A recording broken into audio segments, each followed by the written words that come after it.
powerful message. They acknowledge the existence of this evil group. They acknowledge that it's very frightening, but they also say, don't worry about it, because we exist too. And what's really going on is that you are going through a massive evolutionary leap.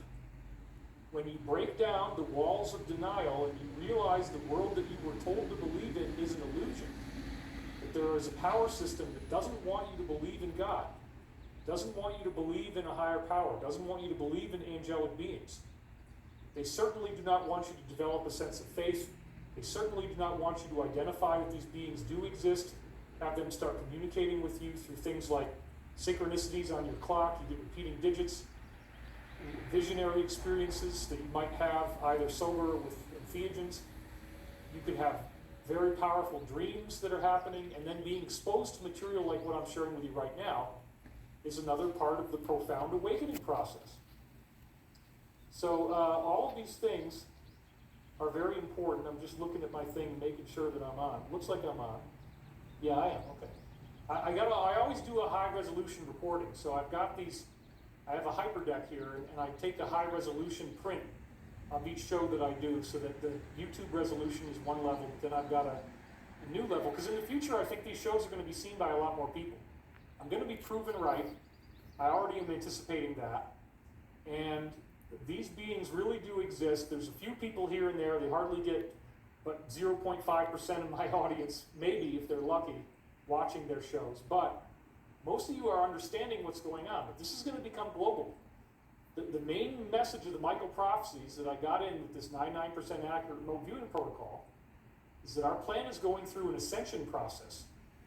So all of the stuff that these higher angelic beings did to create Christianity, Islam, Buddhism, Judaism, Native American, Celtic, everything, they all were leading up to this moment in time that we're in now. This is the massive ascension experience where we realize the world was an illusion, that there are hidden negative beings and there are hidden positive beings, and the spiritual growth process requires you to have a leap of faith to learn about this stuff without having absolute proof. So the psychopath demands proof. Well, guess what? The Law of One says right in there, we offer truth without proof. The final stage is for you to have a leap of faith, to tie these pieces together in your own mind and heart, and to realize, oh my God, it's true. There is a higher power. I'm not alone. We are being protected. And everything that's happening on Earth right now, as scary as it is part of a structured awakening, a structured ascension process that we are being led through. And it's actually being created by galactic energy that is transforming our DNA. So these crop formations, in addition to giving this message, as I was just showing you, about the crosshairs and the bullet the day after the shooting took place, which again, ultimately shows that they are in control. The higher beings are not going to let us be destroyed, and so therefore, 45 has a job to do, and they're not going to let him be destroyed. There was another attempt on him just the other day. That's part of what this new formation is about. So all of this scary stuff is intended to get you seeking, it's intended to make you more loving, it's intended to make you more spiritual, it's intended to get you on this path of enlightenment. And as you follow that path of enlightenment, then you're going to have an ascension experience. If you think about it, Jesus' teaching said that there was going to be a time where you will be born again. And that's been wildly misused by religion.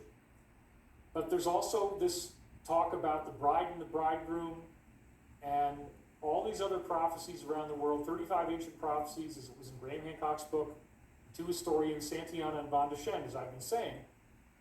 These historians analyzed 35 different ancient spiritual teachings, and they all predict that we're going to have some light body activation. And that was actually in James Redfield's classic book, The Celestine Prophecy. It got wildly famous. At the end of the book, people turn into beings of light. So this is a very common thing that you see in these 35 different ancient traditions. It's not just the Christian rapture. Every ancient tradition predicts it, and there's a very robust secret tradition held in secret societies like Freemasonry and others about this idea of the glorification of the human being into some type of godlike state. It's even on the back of the dollar bill, the Great Seal of the United States, as I said before.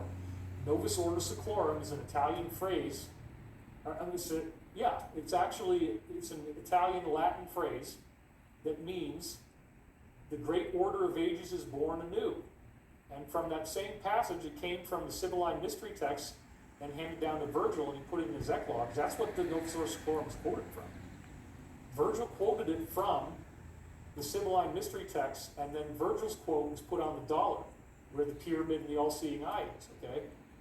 That original symbol was supposed to be about the pyramid going from six-sided to five-sided. I said before, the all-seeing eye is the awakened pineal gland.